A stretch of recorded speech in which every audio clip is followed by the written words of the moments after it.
It's September 3rd, 2024 at 5 PM, and it's time to call the Board of Public Works and Safety meeting to order. Ms. Jones, roll call, please. Mayor Barnett, Present. Mr. Austin. Here. Ms. Gross. Here. Mayor Barnett. Thank you. Please stand for the pledge.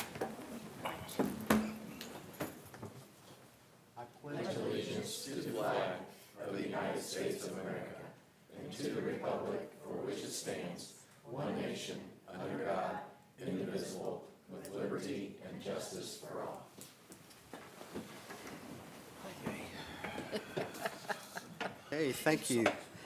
Is there any announcements or public comments that does not pertain to the agenda? Okay, You're going to get the evil eye from both mom and dad. Sorry. Okay, we will go on to the consent agenda. Move to approve the consent agenda from the August 19th Board of Works meeting and also the approval of claims. Second. We have a motion and a second. All those in favor? Aye. Okay, there isn't any old business. We'll go right into new business. Request to block 2 parking spaces in front of the Elks Lodge for the Indiana Elk State Fall Convention, October 4th,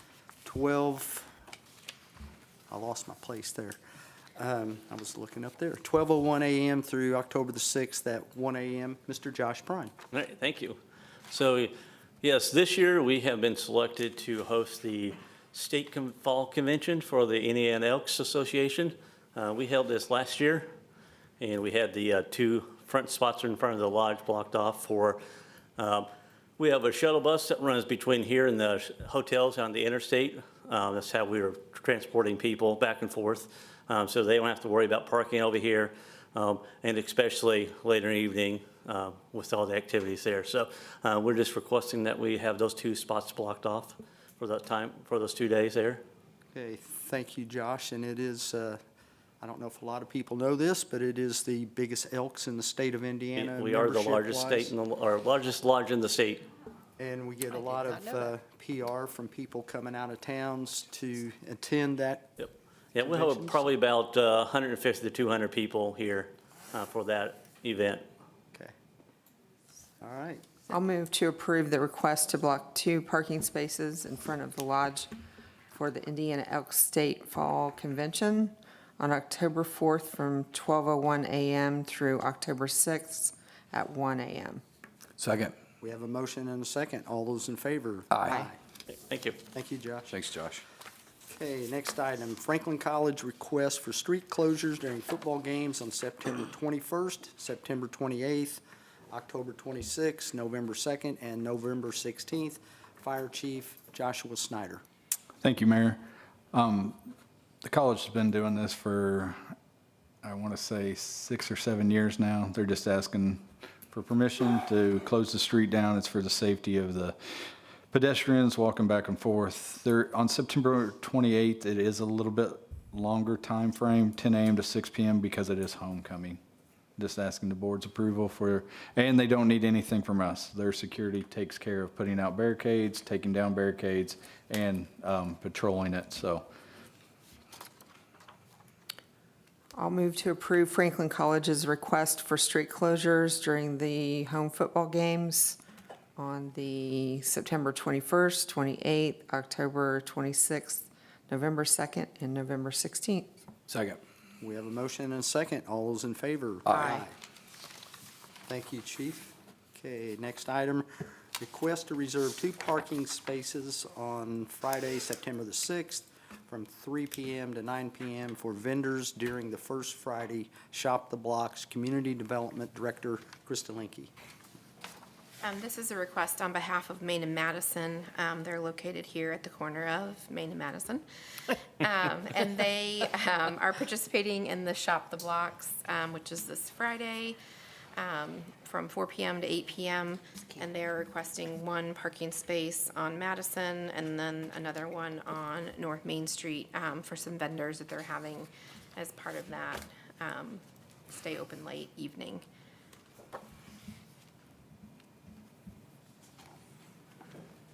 Okay, any questions? I make a motion to approve. Second. So we have a motion and a second. All those in favor? Aye.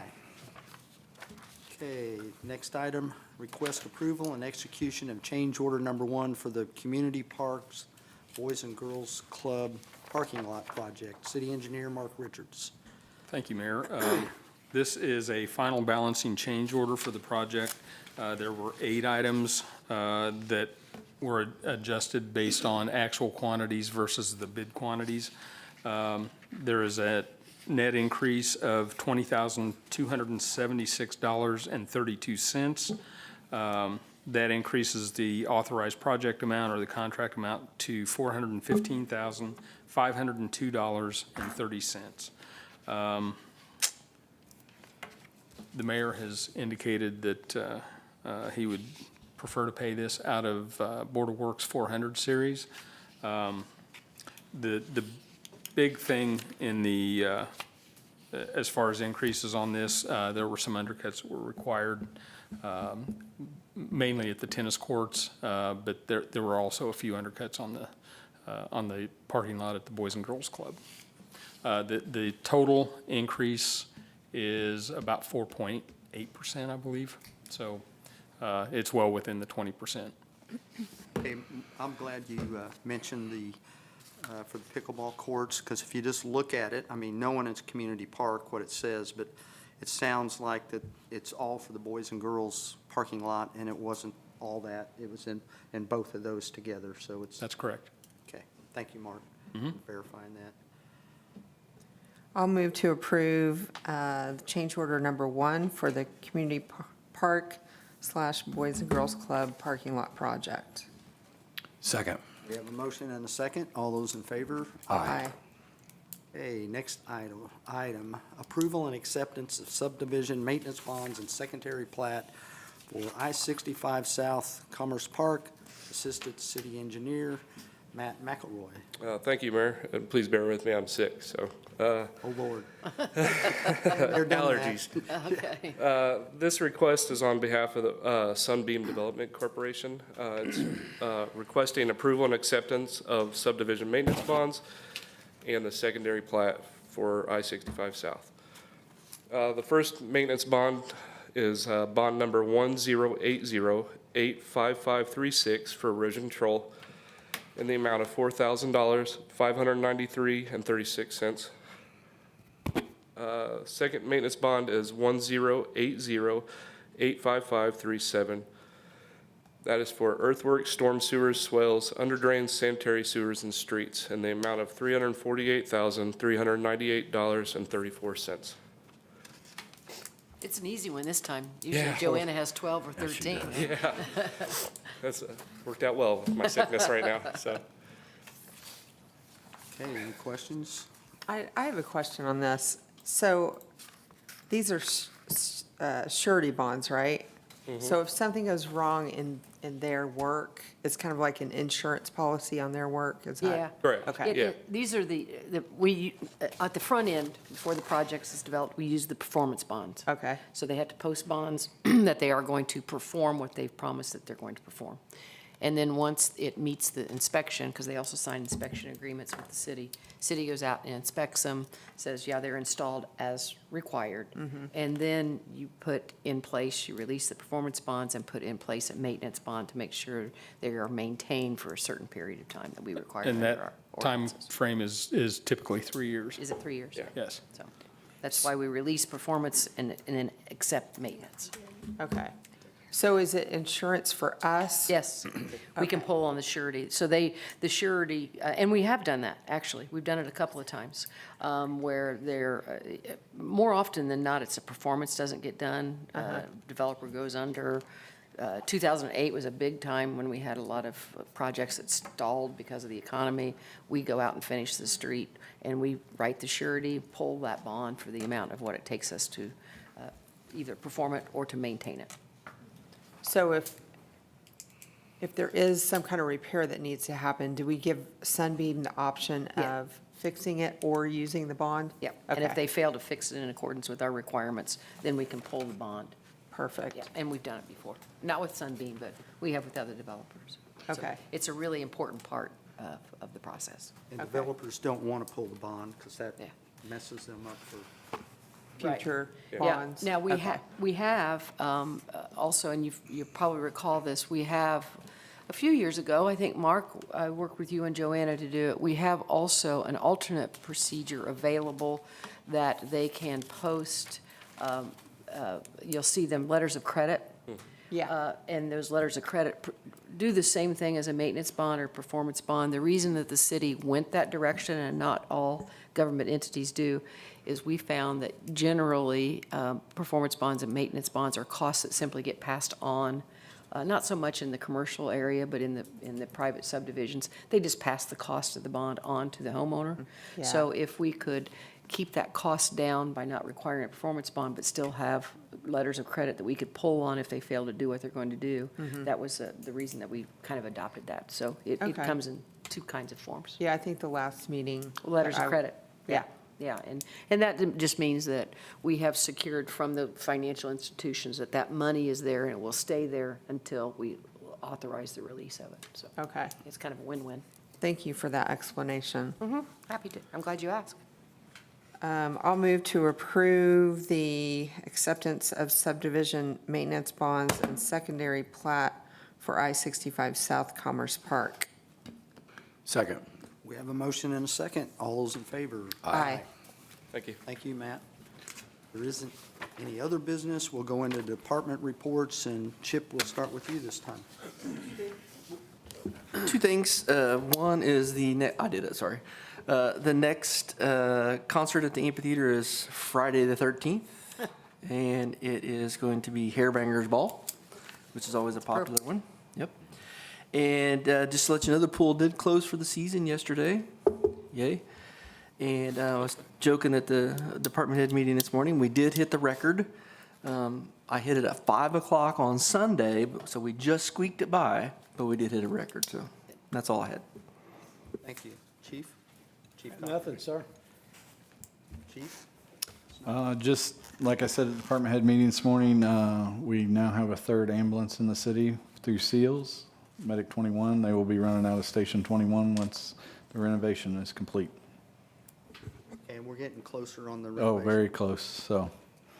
But the alerting system was in there Friday doing some more work. That's one of our big holdups, that in the kitchen, so. But we're getting, I mean, might as well tell everybody else, we're getting within a few weeks here. Oh, yeah, I would say, I'm hoping that we're in there October 1st. So we still have to do the final walkthrough. Mark and I talked about that today. We need to get that set up, but until they get everything hooked up, it's sort of hard to have a walkthrough, so. Okay, thank you. Sherry? I do not, thank you. Okay. Rick? Nothing, sir. Krista? Just two things. The Franklin Development Corporation should be closing on the purchase of 650 Overstreet Street property this week. So we'll start some clean out on that and try to get that property looking better.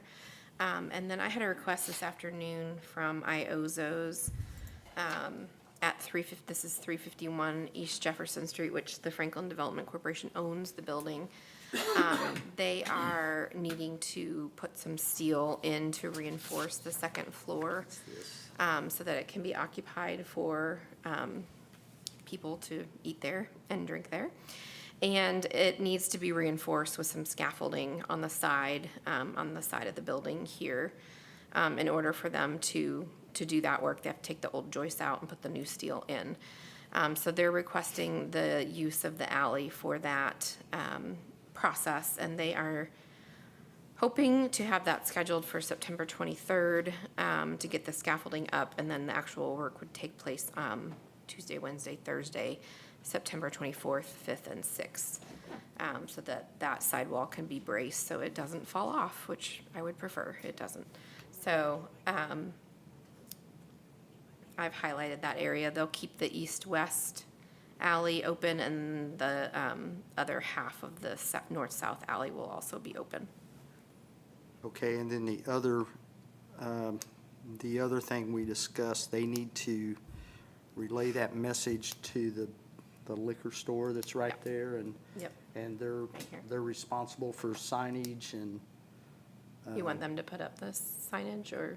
they need to put up some kind of signage of what their plan's gonna be and let everybody know. Okay. I mean, they can work with Brett if they need to get barricades or something like that, but they need to be responsible to put them where they feel comfortable to put them, Okay. so. What are the dates again, Krista, from when to when? September 23rd through the 26th. I put it, it's at the bottom, that's tiny. So 3 days, can they do it whether, if it rains, can they? I think so. I don't know for Okay. sure, but I would, there might be a crane involved, so. okay. If those dates happen to change because of weather, if they get with Mark, that would help, and then we can get, And the standard condition about protecting the pavement, The asphalt. I'll since let 'em know. that's brand-new asphalt in the parking lot, and then it's fairly new in the alley. so with what Mark is saying, you can relay the message, the outriggers that they would have for the truck, put some kind of protection under them when they put the outriggers down. Okay. I will pass that along. Okay, Do we need to approve that? yeah. Yes. I'll move to approve the partial closing of the alleyway between Iozzo's and the liquor store on the dates of September 23rd through the 26th. Second. So we have a motion and a second. All those in favor? Aye. Okay. Anything else, Kristen? Nope. Brett? Happy to report that, what are we, month 16, I think, of a roof repair on our building.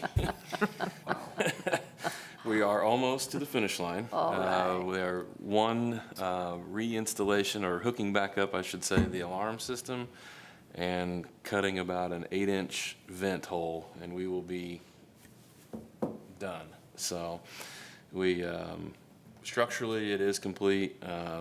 We flooded the roof. We put about 800 gallons of water across it with the vac truck, just because I had some concerns about whether it was done correctly and done well. So we wanted to test it before we got too far along the line of paying people and then feeling like we didn't have much leg to stand on. So we've done that. That went well. So I feel like we can finally see the finish line on this deal. So. I like the fact that we double check and make sure it's done like that. Yeah, I shouldn't, I mean, I guess I don't have any real doubt. It was just, things just constantly got delayed, and you know how, I mean, I'm a lot like you, Steve. To me, they're excuses, they're not, you know what I mean? So it got frustrating to the point where we decided we were gonna self-assess how well it was done, and I'm obviously no expert at That's why I roofing. was smiling, because that sounded like something I Yeah, would get. yeah, so we loaded the vac truck full of water and then flooded the roof and found no leaks. So I'm more impressed than I thought I would have been. But glad we're nearing the end. So I wanted to report I'm just that. thinking about from the legal department, how we would explain that to our insurance company. Well, we flooded the roof. Yeah. And speaking of insurance, we're still, that part is still ongoing, but now that we have all the things buttoned up, they've done a good job of, we've gone back to Chubb, and hopefully we'll get some additional funds, because obviously their original assessment of what that was gonna cost has been significantly short of the actual cost. So I feel good about how that conversation is going as well. So hopefully we won't be out much, but we've kept some money, obviously, in our 400 to pay for that if we get to that point. So should be good. All right, thank you. Thanks. Mark? I have nothing today. Thank you. Okay. Sally? Just business as usual. The flows are very, very low because we haven't had hardly any rain. We only got like 1.75 inches last month. So we're using the opportunity to do a lot of cleaning, and it's kind of nice. That's it. Mayor, I do have one more. I know all the other department heads are probably wanting to kill me. I'll be quick. There was a conversation about Facebook and the color and the color of the creek. Yeah. Ty went out this morning, actually ran into IDEM, and they together sort of tried to track the source. And ultimately, it was University Park in Greenwood. had treated their ponds, and there is no concern about anything, it's just coloring. But based on when they did, I think they did it Friday night, and then what rain we did have has allowed that colorant to come down through Franklin. So IDEM's not concerned, they're not issuing any fines, there's nothing wrong, but they did spend most of the day working their way up the flow and did find it ultimately in Greenwood. So I think we made your office aware, but Yeah. just so everyone knows, if there is any additional Facebook findings, that's what it was, so. Well, it has to be true, it's on Facebook, right? Right, yeah, so. Thank you. Jan, you can't top that one? Okay. Lynn, No, sir. Ken, I don't have anything tonight, Mayor. Thank you. Tina? Nothing, thank you. I don't have anything else either, except thank all the department heads and all the city workers for the work they do. With that, I'll make a motion to adjourn. Second? All those in favor? Aye.